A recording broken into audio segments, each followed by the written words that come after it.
بسم الله الحمد لله اللهم صل على محمد وعلى آل محمد كما صليت على إبراهيم وعلى آل إبراهيم إنك حميد مجيد اللهم بارك على محمد وعلى آل محمد كما باركت على إبراهيم وعلى آل إبراهيم إنك حميد مجيد أما بعد فإن خير الكلام كلام الله وخير السنن سنن محمد صلى الله عليه وسلم وشر الأمور محدثاتها وكل محدثة بدعة وكل بدعة ضلالة وكل ضلالة في النار بسم الله الرحمن الرحيم يا أيها الذين آمنوا اتقوا الله حق تقاته ولا تموتن إلا وأنتم مسلمون ബഹുമാന്യരായ സഹോദരി സഹോദരങ്ങളെ,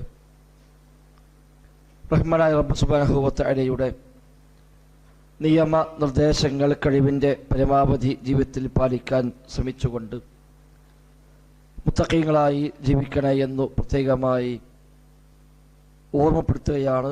റബ്ബ് സുബ്ഹാനഹു വ തആല നമുക്കെല്ലാം തൗഫീഖ് പ്രദാനം ചെയ്യുമാറാവട്ടെ. സൂറത്ത് ത്വാഹയിലെ 130-ാമത്തെ വചനം മുതലാണ് ഇന്നത്തെ ക്ലാസ്സിൽ നമുക്ക് പഠിക്കാനുള്ളത്. أعوذ بالله من الشيطان الرجيم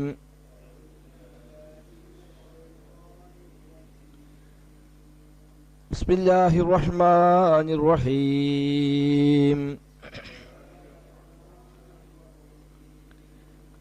فاصبر على ما يقولون وسبح بحمد ربك قبل طلوع الشمس وقبل غروبها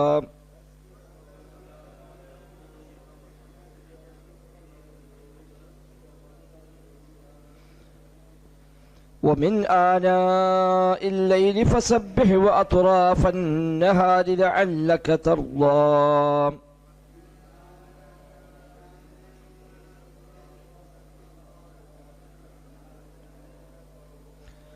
ولا تمدن عينيك إلى ما متعنا به أزواجا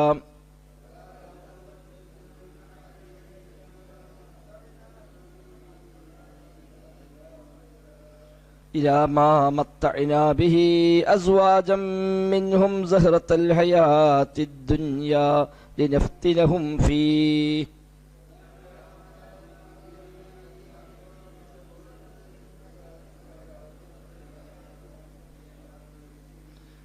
ورزق ربك خير وأبقى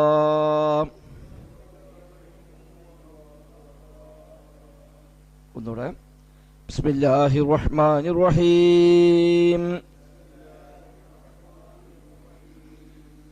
فاصبر على ما يقولون وسبح بحمد ربك قبل طلوع الشمس وقبل غروبها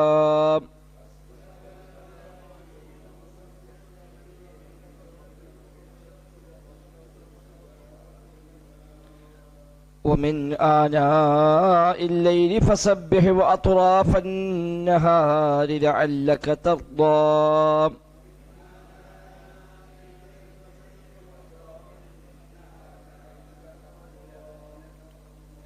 ولا تمدن عينيك إلى ما متعنا به أزواجا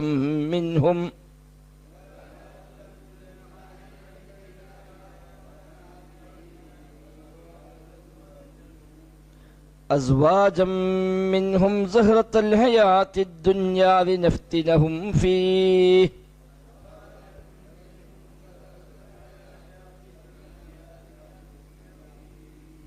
ورزق ربك خير وأبقى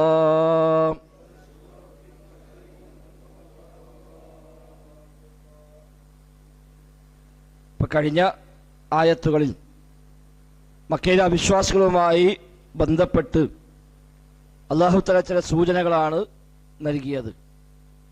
അഥവാ റബ്ബ് സുബ്ഹാനഹു വ തആല ചില മുൻകടന്ന വചനങ്ങൾ, അതേപോലെ അജലും മുസമ്മ നിശ്ചിതമായ അവധിയും, അത് രണ്ടും ഇല്ലായിരുന്നുവെങ്കിൽ ശിക്ഷ അവർക്ക് പിന്നാലെ തന്നെ ഉണ്ടാകുമായിരുന്നു, വിടാതെ അവരെ കൂടുമായിരുന്നു.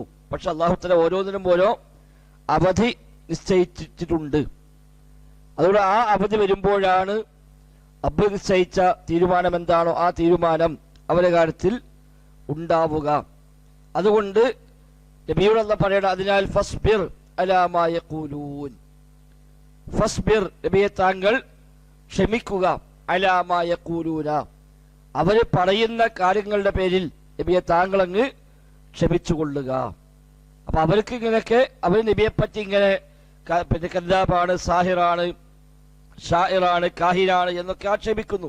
കവിയാണ്, മായാജാലക്കാരനാണ്, അതുപോലെ വ്യത്യസ്തമായ ആരോപണങ്ങൾ പ്രവാചകർക്ക് നേരെ അവർ ഉന്നയിക്കുന്നു.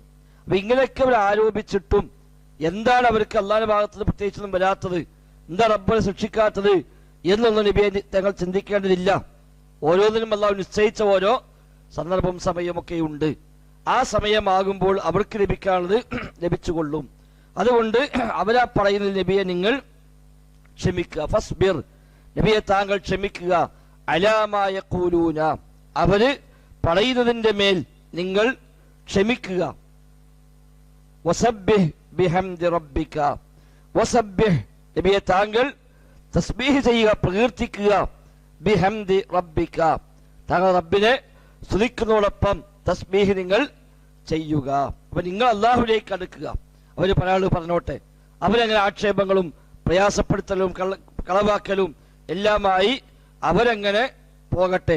അവർക്കല്ല നിശ്ചയിച്ച ഒരു അവധിയുണ്ട്. ആ അവധി എത്തുമ്പോൾ അവർക്ക് ലഭിക്കേണ്ടത് ലഭിച്ചുകൊള്ളും, റബ്ബ് കൊടുക്കേണ്ടത് കൊടുത്തുകൊള്ളും. അത് നിങ്ങൾ വലിയ കാര്യമാക്കി എടുക്കേണ്ടതില്ല. ആ ആക്ഷേപങ്ങളെ, ആ ആരോപണങ്ങളെ താങ്കൾ വില കൽപ്പിക്കേണ്ടതില്ല. നിങ്ങൾ ചെയ്യേണ്ടത് ഒന്ന് ഫസ്ബിർ, നിങ്ങൾ ക്ഷമിക്കുക, ഇവിടെ എന്ത് പറഞ്ഞാലും ക്ഷമിച്ചുകൊള്ളുക. അതോടൊപ്പം റഹ്മാനായ റബ്ബിന്റെ തസ്ബീഹും തഹ്മീദിലുമായി മുഴുക. ഫസബ്ബിഹ് ബിഹംദി റബ്ബിക, നിന്റെ റബ്ബിനെ സ്തുതിക്കുന്നതോടൊപ്പം ആ റബ്ബിന്റെ പരിശുദ്ധിയെ നബിയെ താങ്കൾ വാഴ്ത്തുകയും ചെയ്യുക. ഖബ്ല തുലൂഇ ശംസി വഖബ്ല ഗുറൂബിഹാ, ഖബ്ല തുലൂഇ ശംസി സൂര്യൻ ഉദിക്കുന്നതിന് മുമ്പ്, വഖബ്ല ഗുറൂബിഹാ അത് അസ്തമിക്കുന്നതിന് മുമ്പും. ഖബ്ല തുലൂഇ ശംസി വഖബ്ല ഗുറൂബിഹാ, തുലൂഉ ഉദയം, ഗുറൂബ് അസ്തമയം. ഖബ്ല തുലൂഇ ശംസി വഖബ്ല ഗുറൂബിഹാ സൂര്യോദയത്തിന് മുമ്പും സൂര്യാസ്തമയത്തിന് മുമ്പും താങ്കൾ പ്രത്യേകമായി തസ്ബീഹും തഹ്മീദും നിർവഹിക്കുക. അപ്പൊ ഇവിടുത്തെ തസ്ബീഹ് തഹ്മീദ് ഉദ്ദേശിക്കുന്നത് നിസ്കാരമാണ് എന്നാണ് പ്രബലമായ അഭിപ്രായം. ഫസബ്ബിഹ് എന്ന് തസ്ബീഹ് ചെയ്യാൻ പറഞ്ഞെങ്കിലും നിസ്കാരത്തിലെ പ്രധാനപ്പെട്ട ഒരു ഭാഗമാണ് തസ്ബീഹ്. അതുകൊണ്ട് ആ ഭാഗത്തെ പറഞ്ഞ് നിസ്കാരത്തെ ഉദ്ദേശിക്കുക. അറബി ഭാഷയുടെ ഒരു ശൈലിയാണത്. ഏതെങ്കിലും ഒരു പാർട്ട് പറയും, എന്ന ഉദ്ദേശം ഫുള്ളായിരിക്കും. അതെ, അതോ സമയത്ത് തന്നെ, കാരണം ശേഷം ബാക്കിയോട് പറയേണ്ടത് മാത്രമല്ല മറ്റു സമയം കൂടി പറഞ്ഞു. അപ്പൊ ഇവിടെ നേരെ ഭാഷാത്തും തസ്ബീഹും തഹ്മീദുമാണ്, അള്ളാഹുവിനെ സ്മരിക്കുക എന്നാണ് ഉദ്ദേശം. എന്നാൽ നിസ്കാരം എന്ന അർത്ഥത്തിൽ തസ്ബീഹ് എന്ന് ഉപയോഗിക്കും, നിസ്കാരം എന്ന അർത്ഥത്തിൽ സുജൂദ് എന്ന് ഉപയോഗിക്കും, നിസ്കാരം എന്ന അർത്ഥത്തിൽ റുക്കൂ എന്ന് ഉപയോഗിക്കും. അത് ഖുർആനിലെ പ്രയോഗമാണ്. ഇപ്പൊ ഫസ്ജുദ് വഖ്തരിബ് എന്നുള്ള പറഞ്ഞല്ലോ, കല്ലാ ലാ തുതിഉഹു വസ്ജുദ് വഖ്തരിബ്, നീ സുജൂദ് ചെയ്യുക. അവിടെ സുജൂദ് ചെയ്യുന്ന ഉദ്ദേശം എന്താണ്? നിസ്കരിക്കുക എന്നാണ്. അതേപോലെ റുക്കൂ ചെയ്യുന്നവരുടെ കൂടെ നിങ്ങൾ റുക്കൂ ചെയ്യുവീൻ എന്ന് പറയാം. റുക്കൂ മാത്രം പോയി ചെയ്യാന്നുള്ളതല്ല, നിസ്കരിക്കുന്നവരെ കൂടെ നിങ്ങൾ നിസ്കരിക്കുക എന്നാണ് ഉദ്ദേശം. അപ്പൊ ഇത് പറഞ്ഞ് കുല്ലുദ്ദേശിക്കാന്ന് പറയും. അറബി ഭാഷ സാഹിത്യ ശൈലിയാണ്, അങ്ങോട്ടും ഇങ്ങോട്ടും വരും. ഒരു ഭാഗം പറയുന്നു, ഉദ്ദേശം അത് മുഴുവനുമാണ്. തിരിച്ചും പറയാം, കുല്ല് പറയും, ഉദ്ദേശം ബഅദായിരിക്കും. മൊത്തത്തിൽ പറയും, പക്ഷേ ഫുൾ ഉദ്ദേശം ഉണ്ടാവൂല. അതൊക്കെ സാധാരണ ശൈലിയാണ്. അത് അറബിയിൽ മാത്രമല്ല, ഏത് ഭാഷയിലും. ഇപ്പൊ ഞാൻ അവനെ കണ്ടു എന്ന് പറയും. ഒരാളിപ്പോ ഇങ്ങനെ നമ്മൾ ഒരു വീട്ടിൽ നിന്ന് ജനാന്റെ ഉള്ളിൽ കൂടി പോകാൻ ഇങ്ങനെ ഇങ്ങോട്ട് നോക്കിയിട്ടുണ്ട്, നമ്മൾ പറഞ്ഞ പോലെ കണ്ടു. അപ്പൊ ഞാൻ അവനെ കണ്ടു പറയും. ശരിക്കും ഓനെ കണ്ടിട്ടില്ല, അവന്റെ മുഖം മാത്രമേ കണ്ടിട്ടുള്ളൂ. അവന്റെ മുഖം മാത്രമാണ് കണ്ടത്. എന്നാലും പറച്ചിലെന്താണ്? അവനെ കണ്ടു എന്നാണ്. കാരണം മുഖം കണ്ടു എന്ന് പറഞ്ഞാൽ ഓനെ കണ്ട ഫലമായി. അപ്പൊ അത് എല്ലാ ഭാഷയിലും ഉണ്ട്. മനുഷ്യന്റെ സാധാരണ സംസാര ശൈലിയാണ്. അറബിയിൽ അത് സാഹിത്യ ഭംഗി കൂടിയായി ഉപയോഗിക്കപ്പെടാറുണ്ട്. അപ്പൊ ഇവിടെ തസ്ബീഹ് ചെയ്യുക, അതേപോലെ തഹ്മീദും. അപ്പൊ നിസ്കാരത്തിലെ പ്രധാനപ്പെട്ട രണ്ട് ഭാഗമാണ് തസ്ബീഹും തഹ്മീദും. അതുകൊണ്ട് സബ്ബിഹ് എന്ന് പറഞ്ഞാൽ സ്വല്ലി, നീ നിസ്കരിക്കുക എന്ന അർത്ഥത്തിലാണ് എന്നാണ് പ്രബലമായ അഭിപ്രായം. ഇനി ആ നിസ്കാരം തന്നെ ഇവിടെ ഏതാ ഉദ്ദേശിക്കപ്പെട്ടത്? ഫർദ് നിസ്കാരമാണോ സുന്നത്ത് നിസ്കാരമാണോ? അതൊക്കെ വ്യത്യസ്തമായ വീക്ഷണങ്ങൾ സ്വഹാബിമാർ മുതൽ ഇങ്ങോട്ടുള്ള മുഫസ്സിരീങ്ങൾ പ്രകടിപ്പിച്ചതായി കാണാൻ കഴിയും. ഈ നിസ്കാരമല്ല മറ്റു തസ്ബീഹുകൾ, അല്ലാതെ പ്രകീർത്തിക്കാനുള്ള ദിക്റുകൾ, ദുആകൾ, തസ്ബീഹുകൾ അതാണ് ഉദ്ദേശിക്കപ്പെട്ടത് എന്നും ഈ ആയത്തിന് വ്യാഖ്യാനമുണ്ട്. ഏതായാലും എല്ലാം ഇതിൽ ഉദ്ദേശിക്കപ്പെടും എന്നാണ് പൊതുവെ അതിൽ നിന്ന് മനസ്സിലാകുന്നത്. ഇബ്നു അബ്ബാസ് ഒക്കെ പറഞ്ഞത് ഇത് നിസ്കാരമാണ് ഇവിടെ ഉദ്ദേശം. അങ്ങനെയാകുമ്പോൾ അദ്ദേഹം വ്യാഖ്യാനിച്ചത് ഖബ്ല തുലൂഇ ശംസി, സൂര്യൻ ഉദിക്കുന്നതിന് മുമ്പ് എന്ന് പറഞ്ഞാൽ യഅനി സ്വലാത്തുൽ ഫജ്ർ, അവിടെ ഉദ്ദേശം സ്വലാത്തുൽ ഫജ്ർ ആണ്. സൂര്യോദയത്തിന് മുമ്പുള്ളത് സ്വലാത്തുൽ ഫജ്ർ. വഖബ്ല ഗുറൂബിഹ, സൂര്യൻ അസ്തമിക്കുന്നതിന് മുമ്പ് ഉദ്ദേശം സ്വലാത്തുൽ അസ്ർ. അപ്പൊ ഫജ്റും അസ്റും, സൂര്യൻ ഉദിക്കുന്നതിന് മുമ്പ് ഫജ്ർ, അസ്തമിക്കുന്നതിന് മുമ്പ് അസ്ർ. കാരണം ഹദീസിലും അങ്ങനെ തന്നെ വന്നിട്ടുണ്ട്. നബിതങ്ങളുടെ സ്വഹാബി അബ്ദുല്ലാഹിൽ ബജ്ലി പറയാണ്, കുന്നാ ജുലൂസൻ ഇൻദ റസൂലുള്ളാഹി സ്വല്ലല്ലാഹു അലൈഹി വസല്ലം, ഞങ്ങൾ ഒരിക്കൽ നബിയുടെ കൂടെ ഇരിക്കുകയായിരുന്നു. അന്ന് ഫനദറ ഇലൽ ഖമരി ലൈലത്തുൽ ബദ്രി, പൂർണ്ണ രാവുള്ള രാത്രിയായിരുന്നു ഞങ്ങൾ നബിയോടൊപ്പമായിരുന്നത്. അപ്പൊ നബി ചന്ദ്രനെ നോക്കി.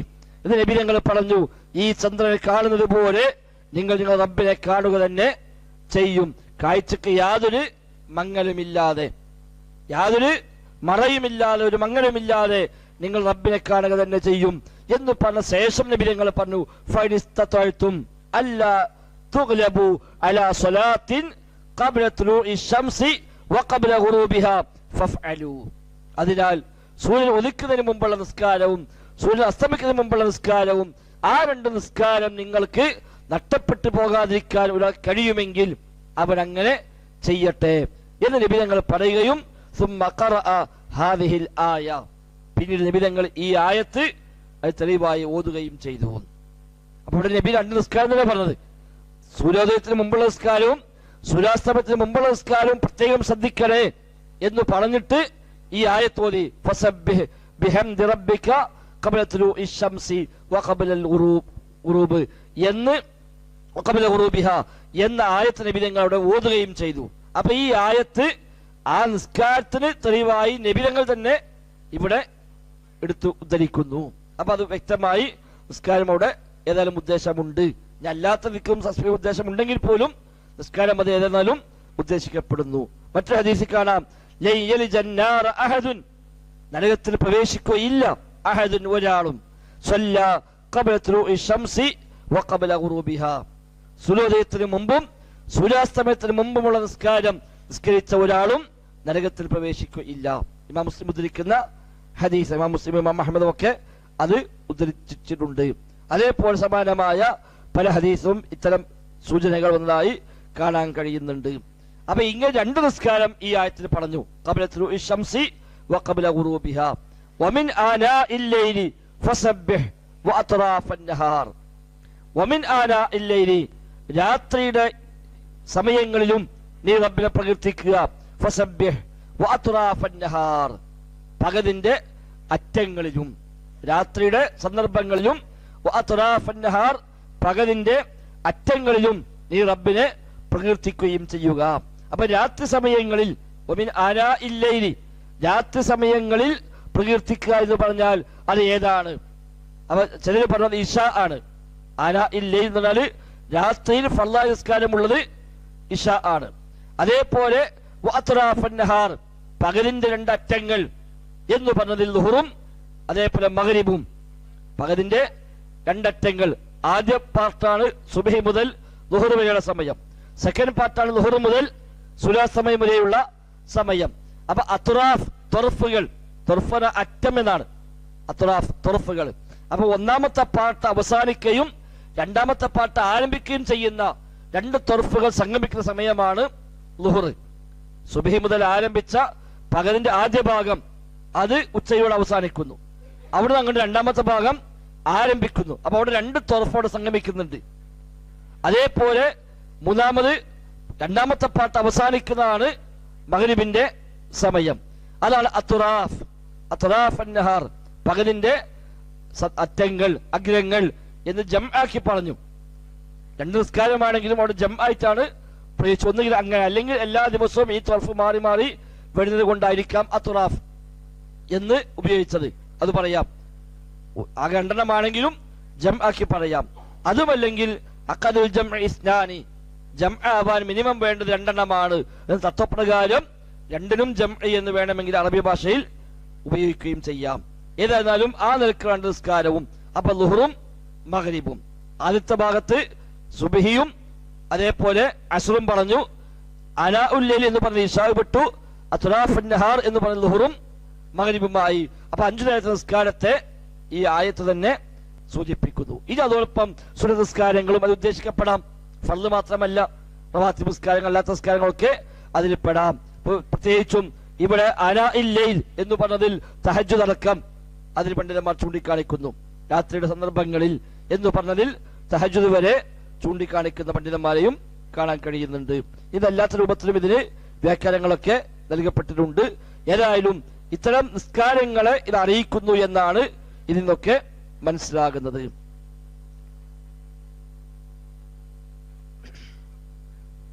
പിന്നെ അപ്പൊ മൊത്തം പറഞ്ഞത് ഫസ്ബിർ, നീ ക്ഷമിക്കുക, അലാമാ യഖൂലൂൻ, അവര് പറയുന്ന കാര്യത്തിൽ നീ ക്ഷമിക്കുക.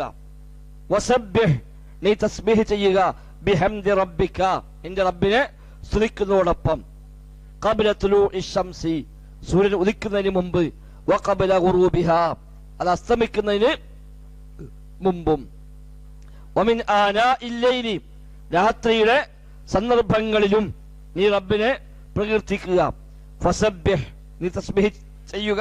വഅത്റാഫൻ നഹാർ, രാത്രിയുടെ അറ്റങ്ങളിലും. അത്റാഫൻ നഹാർ, രാത്രിയുടെ അറ്റങ്ങളിലും. ലഅല്ലക തർളാ, ലഅല്ലക തർളാ, എങ്കിൽ നിനക്ക് തൃപ്തിയായേക്കാം. ലഅല്ലക തർളാ, നിനക്ക് തൃപ്തിയായേക്കാം. അഥവാ അല്ലാഹു തആല നിനക്ക് വേണ്ടുവോളം അതിന് പ്രതിഫലവും സമാധാനവും എല്ലാം നൽകും എന്ന സൂചനയാണ് അവിടെ ലഅല്ലക തർളാ എന്ന വാക്കിലൂടെ. റബ്ബുക ഫതർളാ എന്ന് പറഞ്ഞ പോലെ നിനക്കതോടുകൂടി സംതൃപ്തി ലഭിക്കും. അതുകൊണ്ട് ഓരൊക്കെ പറഞ്ഞോട്ടെ, അതൊന്നും വലിയ കാര്യമാക്കണ്ട. അവർ താങ്കളെ കുറിച്ച് എന്തു പറഞ്ഞാലും കവിയാണ്, ഭ്രാന്തനാണ്, ജ്യോത്സ്യനാണ്, മായാജാലക്കാരനാണ്, അതൊക്കെ പറഞ്ഞോട്ടെ, അതൊന്നും വലിയൊരു കാര്യമല്ല. അതിനൊന്നും സങ്കടപ്പെടേണ്ട, നിരാശപ്പെടേണ്ട. നിങ്ങൾക്ക് തൃപ്തിയല്ലേ വേണ്ടത്? ആ സംതൃപ്തി ലഭിക്കാനുള്ള വഴി അള്ളാഹനെ സ്മരിക്കുക, നിസ്കരിക്കുക, റബ്ബിലേക്ക് മടങ്ങുക, അതൊക്കെയാണ് നബിയെ താങ്കൾ ചെയ്യേണ്ടത് എന്ന ഒരു അധ്യാപനമാണ് അല്ലാഹു തആല ഇതിലൂടെ പ്രവാചകർക്ക് നൽകുന്നത് എന്നാണ് മനസ്സിലാകുന്നത്. മാത്രമല്ല നബിതങ്ങളുടെ രീതിയും പ്രവാചകന്മാരുടെ മൊത്തത്തിലുള്ള രീതിയും ഒക്കെ എടുത്തു പറഞ്ഞപ്പോൾ അവിടെ കാണാം, ഇത്തരം വിഷമങ്ങളും പ്രയാസങ്ങളും വരുമ്പോൾ അവരൊക്കെ നിസ്കാരത്തിലേക്കാണ് പലപ്പോഴും അവരതിനൊരു ആശ്വാസം കണ്ടെത്താനായി മടങ്ങിയിരുന്നത് എന്ന് പ്രവാചകന്മാരുടെ പൊതുരീതിയായും പഠിപ്പിക്കപ്പെടുന്നുണ്ട്. അതേപോലെ അല്ലാത്തവരും സ്വഹാബിമാരും താബിഈങ്ങളും ഒക്കെ പലരും ആ നിലക്കുള്ള ഒരു ആശയം പഠിപ്പിച്ചതായും കാണാൻ കഴിയുന്നുണ്ട്. കാരണം ഇവിടെ സുബ്ർ പറഞ്ഞു, ആദ്യം സുബ്ർ പറഞ്ഞു, പിന്നെ നിസ്കാരം പറഞ്ഞു, അവസാനം റിളയും പറഞ്ഞു. നീ ക്ഷമിക്കുക, അതിന്റെ കൂടെ നിസ്കാരം പറഞ്ഞത്. ഏതുപോലെ വസ്തഈനു ബിസ്സബ്രി വസ്സലാ എന്ന് പറഞ്ഞപ്പോൾ അവിടെ സുബ്ർ പറഞ്ഞു. നീ ക്ഷമ കൊണ്ടും നിസ്കാരം കൊണ്ടും സഹായം തേടുക എന്ന് പറഞ്ഞല്ലോ. എന്നതുപോലെ തന്നെയാണ് ഇവിടെയും ഈ രണ്ടും പറഞ്ഞത്. അവസാനം പറഞ്ഞപ്പോഴോ ലഅല്ലക തർളാ, നിനക്ക് തൃപ്തിയാകും എന്ന് പ്രത്യേകമായി പറയുകയും ചെയ്തു. അപ്പൊ ഈ സംതൃപ്തി ലഭിക്കാനൊക്കെയുള്ള വഴി അള്ളാഹുലേക്കുള്ള മടക്കം തന്നെയാണ്. എന്ന് പറഞ്ഞു. രാത്രി നിസ്കാരം എന്നത് അത് ചവിട്ടുറക്കാനും അതേപോലെ വാക്കുകൾ ശരിയാകാനും എല്ലാം പര്യാപ്തമാണ് എന്ന് പറഞ്ഞല്ലോ. അപ്പൊ ഇതൊക്കെ അതിന് പറ്റുന്ന ഇബാദത്തുകളായി തന്നെയാണ് പഠിപ്പിക്കപ്പെട്ടത്. അതാണ് അവസാനം ലഅല്ലക തർളാ, നിനക്ക് തൃപ്തിയാകും എന്ന് അല്ലാഹു തആല പ്രത്യേകമായി എടുത്തു പറഞ്ഞതും ആ ഒരു അർത്ഥത്തിൽ തന്നെയാണ്. ആനാ എന്നുള്ളത് ഇൻയി എന്നാണ് അതിന്റെ മുഫ്രദായി ഉപയോഗിക്കുന്നത്. ഇൻയി, ഇൻയുൻ എന്നതിന് ജം ആണ്. ആനാ സന്ദർഭങ്ങൾ എന്നർത്ഥം. സന്ദർഭങ്ങൾ, സമയങ്ങൾ, അവസരങ്ങൾ എന്നൊക്കെയാണ് അതർത്ഥം. ഇൻയുൻ, അൻയുൻ എന്ന് ഉപയോഗിക്കാം. ഇൻയുൻ അല്ലെങ്കിൽ അൻയുൻ എന്ന് രണ്ടും അതിന് ഏകവചനമായി ഉപയോഗിക്കുന്നുണ്ട്. പിന്നെ വലാ തമുദ്ദന്ന ഐനൈക ഇലാ മാ മത്തഅനാ ബിഹി അസ്വാജൻ മിൻഹും വലാ തമുദ്ദന്ന ഐനൈക. നബിയെ, താങ്കൾ താങ്കളുടെ കണ്ണുകളെ നീട്ടേണ്ടതില്ല. വലാ തമുദ്ദന്ന, താങ്കൾ നീട്ടുക തന്നെ ചെയ്യരുത്. ഐനൈക, നിങ്ങളുടെ കണ്ണുകളെ. ഇലാ മാ മത്തഅനാ ബിഹി അസ്വാജൻ മിൻഹും, അവരിലെ പലർക്കും നാം സുഖങ്ങളായി നൽകിയതിലേക്ക് നബിയെ താങ്കൾ താങ്കളുടെ കണ്ണുകളെ നീട്ടേണ്ടതില്ല. അത് മറ്റൊരു ഒരു നിർദ്ദേശമാണ്. അപ്പൊ ആദ്യം ക്ഷമിക്കാൻ പറഞ്ഞു, പിന്നെ സമാധാനത്തിന്റെ വഴി എന്നതിലേക്ക് അള്ളാഹുവിലേക്ക് കൂടുതൽ അടുക്കാൻ പറഞ്ഞു. അതാണ് തൃപ്തി ലഭിക്കുക. ഇനി അവർക്ക് ഇവിടെ ദുന്യാവിൽ പലതും കൊടുത്തിട്ടുണ്ട്. അവരിലെ പലർക്കും ധനികന്മാർക്കും മറ്റുമൊക്കെയായി അള്ളാഹുത്തെ ദുന്യാവിൽ സമ്പത്തും സൗകര്യങ്ങളും എല്ലാം നൽകിയിട്ടുണ്ട്. അതൊന്നും നബിയെ നിങ്ങൾ അത്ര വലിയ കാര്യമായി അതിനെ പിന്നാലെ നോക്കേണ്ടതില്ല. വലാ തമുദ്ദന്ന ഐനൈക, ഇവിടെ നോക്കരുത് എന്നല്ല പ്രയോഗിച്ചത്, കണ്ണുകളെ അതിന്റെ പിന്നാലെ നീട്ടരുത് പറഞ്ഞത്. അതിൽ ഒരു സൂചനയുണ്ട്. കാരണം നോക്കുക എന്നുള്ളത് സ്വാഭാവികമായും സംഭവിച്ചു പോണമെന്നാണ്. ഒരു നല്ല വീട് കണ്ടാൽ അത് നോക്കിപ്പോകും, ഒരു നല്ല വാഹനം കണ്ടാൽ മനുഷ്യർ നോക്കിപ്പോകും. അത് നെല്ലറാണ്. ഇതാ മദ്ദ ഐനഹു എന്താണ്? അതിന്റെ പിന്നാലെ ഇങ്ങനെ കൂടുക. അതെപ്പോഴാണ്ടാവല്? പിന്നാലെ കൂടുതൽ എപ്പോഴാണ്? അതിനോടൊരു താല്പര്യം ഉണ്ടാവുമ്പോഴാണ്. യാത് തരക്കടില്ലല്ലോ, അതിപ്പോ എന്താ, അതിന്റെ പ്ലാനൊന്നും കിട്ടുമോ, അതെന്താ പറയാ, അങ്ങനെ പറഞ്ഞു അതിങ്ങനെ എന്താ അയാൾക്ക് സുഖം, അതിന് അത് വലിയൊരു സംഭവമായിട്ട് അയാൾക്ക് എന്തോ കിട്ടിയ വലിയ ലാഭമായിട്ട് തോന്നുക. അതാണ് മദ്ദ ഐനൈഹി എന്നറിയാം. കണ്ണുകൾ അതിന് പിന്നാലെ പായിപ്പിക്കുക എന്നർത്ഥം. അതിന് പിന്നെ നിങ്ങൾ ചെയ്യരുത്. നോട്ടം ഒരു പക്ഷെ ഉണ്ടായേക്കാം, ഒരു നല്ല സൗകര്യം കാണുമ്പോൾ ചിലപ്പോ ഒന്ന് നോക്കിക്കൂടായില്ല. പക്ഷെ അത് തന്നെ നോക്കി അതിന്റെ പിന്നാലെ കൂടി അതെന്തോ വലിയൊരു കാര്യമാണ് എന്ന മട്ടിൽ നബിയെ താങ്കൾ ചെയ്യരുത്. വലാ തമുദ്ദന്ന ഐനൈക, താങ്കളുടെ കണ്ണുകളെ താങ്കൾ നീട്ടിക്കൊണ്ടു പോകരുത്. എന്തിന്? ഇലാമ ഒന്നിലേക്ക്, മത്തഅനാ ബിഹി, നാം മതാആയി സുഖമായി നൽകിയിരിക്കുന്നു, അസ്വാജൻ മിൻഹും, അവരിലെ പലതരം ആളുകൾക്കും നാം സുഖങ്ങളായി നൽകി. അസ്വാജ് ഇവിടെ അഗ്നിയ എന്നാണ് ഇബ്നു കസീർ കൊടുത്തർത്ഥം. അഗ്നിയ, ധനികന്മാർ. അപ്പൊ അവരെ കൂട്ടത്തിലെ ചിലർക്കൊക്കെ റബ്ബ് നൽകിയ അത്തരം സുഖങ്ങളുടെ പിന്നാലെ നബിയെ താങ്കളൊരിക്കലും കണ്ണുകളെ പായിപ്പിക്കരുത്. കാരണം ഇതൊന്നും വലിയ കാര്യം, ഇത് ദുന്യാവാണ്. ദുന്യാവിൽ അല്ലാഹു തആല അങ്ങനെ പലർക്കും പലതും കൊടുത്തിട്ടുണ്ടാകും. നിങ്ങൾ നബി അതൊന്നും നോക്കേണ്ടതില്ല. എന്താ പോൽക്കൊക്കെ എത്ര സുഖം, ഒരു നബിയെ കളവാക്കുന്നു, നബി ആക്ഷേപിക്കുന്നു, ഓർക്ക് എന്തൊരു സുഖമാണ്, അത് നിങ്ങൾ നോക്കണ്ട, അതൊരു സുഖമല്ല. അതേക്കാൾ ഖൈറായ നബിയെ നിങ്ങൾക്കല്ല തന്നിട്ടുണ്ട്, മനസ്സമാധാനമുണ്ട്, പരലോകത്ത് ഏറ്റവും വലിയ സ്ഥാനം നബിക്ക് കാത്തിരിക്കുന്നുണ്ട്. അതുകൊണ്ട് നബിയെ താങ്കൾ ഇതൊന്നും വലിയ കാര്യമായി നോക്കേണ്ടതില്ല. അത് പല സ്ഥലത്തും അല്ലാഹു തആല എടുത്തു പറഞ്ഞ കാര്യമാണ്. സൂറത്തുൽ ഹിജ്റിൽ പറഞ്ഞു, ലഖദ് ആതൈനാക സബ്അൻ മിനൽ മസാനി വൽ ഖുർആനിൽ അലീം ലാ തമുദ്ദന്ന ഐനൈക ഇലാ മാ മത്തഅനാ ബിഹി അസ്വാജൻ മിൻഹും. നബിയെ താങ്കൾക്ക് ഇതാ സബ്ഉൽ മസാനി ഫാത്തിഹ തന്നിരിക്കുന്നു, വൽ ഖുർആനിൽ അലീം, മഹത്തായ ഖുർആൻ തന്നിരിക്കുന്നു. അതുകൊണ്ട് നബിയെ ലാ തമുദ്ദന്ന ഐനൈക ഇലാ മാ മത്തഅനാ ബിഹി അസ്വാജൻ മിൻഹും, അവർക്ക് നാം സുഖമായി നൽകിയ കാര്യങ്ങളിലേക്ക് നിങ്ങളുടെ കണ്ണുകളെ നീട്ടിക്കൊണ്ടു പോകേണ്ടതില്ല എന്ന് അല്ലാഹ് അവിടെയും നബിക്ക് പിന്നെ നൽകുന്നുണ്ട്. അപ്പൊ ആ നിലക്ക് ഇവിടെയും അല്ലാഹ് പറയാണ് അതിന്റെ പിന്നാലെ കൂടരുത് എന്നാണ്. ഒരിക്കൽ ഉമർ ഖത്താബ് നബിന്റെ അടുത്ത് വരുന്നുണ്ട്. നബി ഞങ്ങളുടെ പള്ളിയിൽ അങ്ങനെ ആ മണലിൽ തന്റെ കൈയും തലക്ക് വെച്ചുകൊണ്ട് നബി എങ്ങനെ കിടക്കുന്ന രംഗമാണ് നബി ഞങ്ങൾ ഉമർ ഖത്താബ് കാണുന്നത്.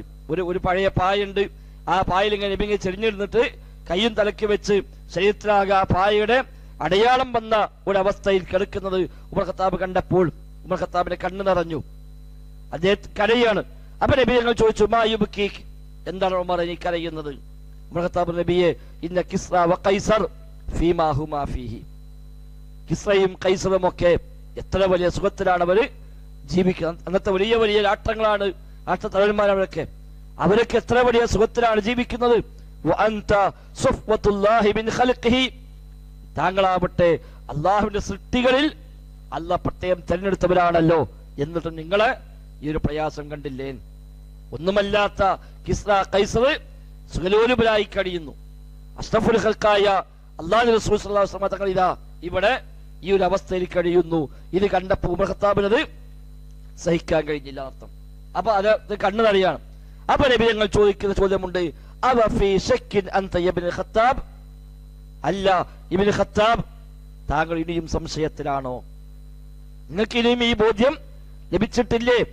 കാരണം ഉലൈക ഖൗമുൻ ഉജ്ജലത് ലഹും തയ്യിബാതുഹും ഫീ ഹയാതിഹിമുദ് ദുനിയാ. അവർക്കൊക്കെ അല്ലാഹ് കൊടുക്കാനുള്ളത് ദുനിയാവിൽ തന്നെ കൊടുത്തു തീർക്കുകയാണ്. അത് ഇനിയും ബോധ്യമായിട്ടില്ലേ? നമുക്ക് കിട്ടാനുള്ള ദുനിയാവിലല്ല, നമുക്കുള്ളത് പരലോകത്ത്. അവർക്ക് പരലോകത്തൊന്നുമില്ല, അവിടെ പ്രയാസങ്ങളേ ഉള്ളൂ. അവർക്ക് അല്ലാത്ത ദുനിയാവിൽ തന്നെ അതെല്ലാം കൊടുത്തു തീർത്തിരിക്കുന്നു. അതുകൊണ്ട് നിങ്ങൾക്കത് ബോധ്യമായിട്ടില്ലേ എന്ന് അല്ലാഹുവിന്റെ റസൂൽ സ്വല്ലല്ലാഹു അലൈഹി വസല്ലം തങ്ങൾ ഉമർ ഖത്താബിനോട് ചോദിക്കുകയാണ്. നബിതങ്ങൾ ദുനിയാവിൽ പൊതുവെ അത്ര വലിയ വില കൽപ്പിച്ചിട്ടില്ല. സമ്പത്ത് എന്തു വന്നാലും നബിതങ്ങൾ അതൊക്കെ ആ നിലക്കിനെ കൊടുത്തൊഴിവാക്കുമായിരുന്നു. പിറ്റേലേക്ക് എടുത്തേക്കുക എന്നുള്ളത് നബിന്റെ രീതിയല്ല. നാളേക്ക് എടുത്തേക്കുക എന്നുള്ളതില്ല. വല്ലതും കിട്ടിയാൽ സ്വതക്കയായിട്ടത് പോകും. നാളെ ഉണ്ടെങ്കിൽ കഴിക്കാം, ഇല്ലെങ്കിൽ ഇല്ലാത്ത പോലെ ജീവിക്കാം എന്നായിരുന്നു നബിതങ്ങളുടെ ആ രീതി, പലപ്പോഴുമുള്ള രീതി. നബിതങ്ങൾ പറയുകയും ചെയ്തു,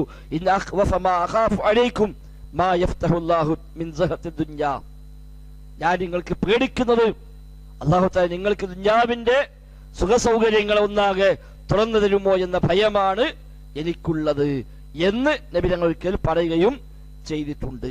അപ്പൊ അതുകൊണ്ട് ഇവിടെ നബിയോട് അല്ലാഹു തആല പ്രത്യേകമായി പറയാണ്, നബിയെ വലാ തമുദ്ദന്ന ഐനൈക ഇലാ മാ മത്തഅനാ ബിഹി അസ്വാജ.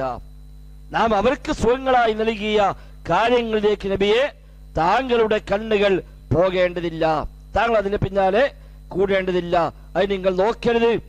കാരണം എന്താണ്?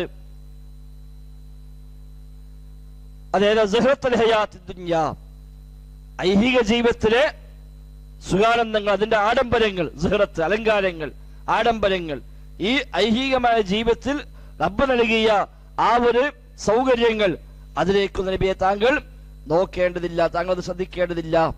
കാരണം അതൊക്കെ നൽകിയത് എന്തിനാ? ലിനഫ്തിനഹും ഫീഹി, ലിനഫ്തിനഹും, നാം അവരെ പരീക്ഷിക്കുവാൻ വേണ്ടിയാകുന്നു. ഫീഹി, അതിൽ. ഇതൊക്കെ കൊടുത്ത് ഒരു പരീക്ഷണമായി കൊടുത്തത്, ഒരു ആദരിച്ചും ബഹുമാനിച്ചും കൊടുത്തതല്ല, അവരെ ഫിത്നയിലാക്കാൻ. ലിനഫ്തിനഹും ഫതന യഫ്തിനു, പരീക്ഷിക്കുക. ലിനഫ്തിനഹും, നാം അവരെ പരീക്ഷിക്കുവാൻ വേണ്ടി.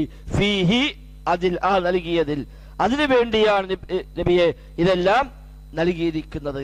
അതുകൊണ്ട് വറിസ്ഖു റബ്ബിക ഖൈറും വഅബ്ഖാ, വറിസ്ഖു റബ്ബിക, നിങ്ങൾ റബ്ബിന്റെ റിസ്ക്, റബ്ബ് നൽകുന്ന റിസ്കാണ് ഖൈറും വഅബ്ഖാ, ഖൈറായതും അബ്ഖാ, എന്നെന്നും അവശേഷിക്കുന്നു. അതാ പരലോകത്തിൽ നൽകുന്ന അർത്ഥം. പരലോകത്തിൽ റബ്ബ് നൽകാൻ പോകുന്ന, താങ്കൾക്ക് ലഭിക്കാൻ പോകുന്ന റിസ്ക്, അതാണ് നബിയെ താങ്കൾക്ക് അല്ലാഹു തആല ഏറ്റവും ഖൈറായി നിശ്ചയിച്ചിരിക്കുന്നത്. അതാണ് അബ്ഖാ, എന്നെന്നും ബാക്കിയാകുന്നതും. മറ്റതൊക്കെ കഴിഞ്ഞു പോകും. അവർക്ക് എത്ര സുഖം ഉണ്ടെങ്കിലും അത് മരിച്ചാ കഴിഞ്ഞില്ലേ? കുഞ്ഞാവെന്ന് മരിക്കുന്നതോടെ അത് അവസാനിച്ചു, അത് നശിച്ച അവസാനിച്ചു. അതുകൊണ്ട് അത് വലിയ കാര്യമൊക്കെ ഉണ്ട്, താൽക്കാലികമായി കിട്ടിയ ഒന്നാണ്. അതിന്റെ പിന്നാലെ കൂടി താങ്കൾ പ്രയാസപ്പെടേണ്ടതില്ല. താങ്കൾക്ക് ഏറ്റവും ഖൈറായത് പരലോകത്തുണ്ട്, അത് സമാധാനിക്കുക, റബ്ബിനെ പറ്റി ഓർക്കുക, നിസ്കാരം നിർവഹിക്കുക, ദിക്റും തസ്ബീഹും ഉണ്ടാവുക. നാളെ പരലോകത്ത് വലിയ നേട്ടം നബിയെ താങ്കൾക്ക് ലഭിക്കാനുണ്ട്, അതാണ് ഏറ്റവും ഖൈറായത്. അതുകൊണ്ട് അതിലേക്ക് മനസ്സ് പോവുക. അവരിവിടെ പലതും പറഞ്ഞോട്ടെ, കള്ളനാണ്, വ്യാജനാണ് എന്നൊക്കെ പറയും, അതവിടെ പറഞ്ഞോട്ടെ, അതൊന്നും വലിയ സംഭവമാക്കേണ്ടതില്ല. അവർക്ക് അത് നിശ്ചയിച്ച അവധിയുണ്ട്, ആ അവധി വരെ അതെങ്ങനെ പോകും, അത് കഴിഞ്ഞാൽ അവരുടെ കാര്യം പ്രയാസമാണ് എന്ന് പറഞ്ഞ് പൊതുവായി നബിക്കൊരു സമാധാനം നൽകലും ഒരു കൃത്യമായ നിർദ്ദേശം നൽകലും ഇത് നബിയോടാണെങ്കിലും നബിയോടൊപ്പം മറ്റു വിശ്വാസികൾക്കെല്ലാം ഒരു വലിയ പാഠം ഇതിൽ അല്ലാഹു തആല നൽകുകയും ചെയ്യുന്നുണ്ട്. ഹാദാ വല്ലാഹു അഅലം. മൊത്തം അർത്ഥം പറഞ്ഞത് ഫസ്ബിർ അലാ മാ യഖൂലൂൻ, ഫസ്ബിർ, നബിയെ താങ്കൾ ക്ഷമിക്കുക, അലാ മാ യഖൂലൂന, അവർ പറയുന്നതിന്റെ പേരിൽ താങ്കൾ ക്ഷമിച്ചുകൊള്ളുക.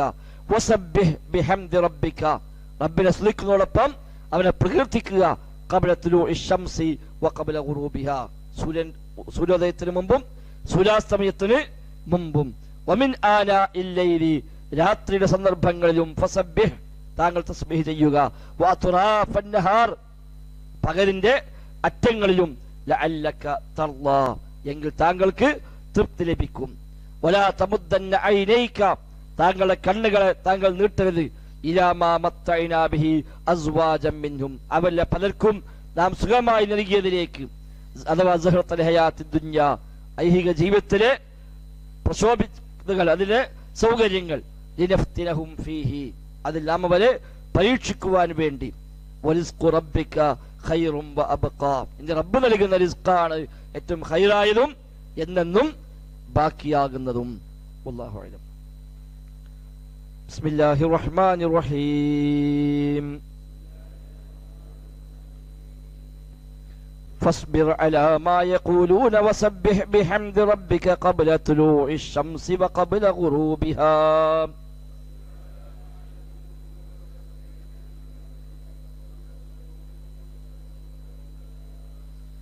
ومن آناء الليل فسبح وأطراف النهار لعلك ترضى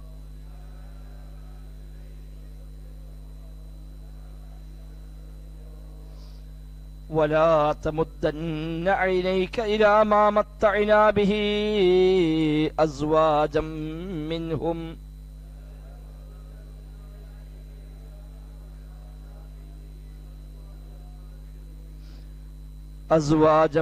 منهم زهرة الحياة الدنيا لنفتنهم فيه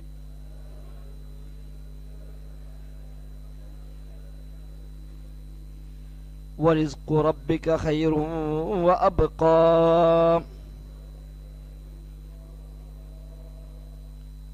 سبحانك اللهم. السلام عليكم.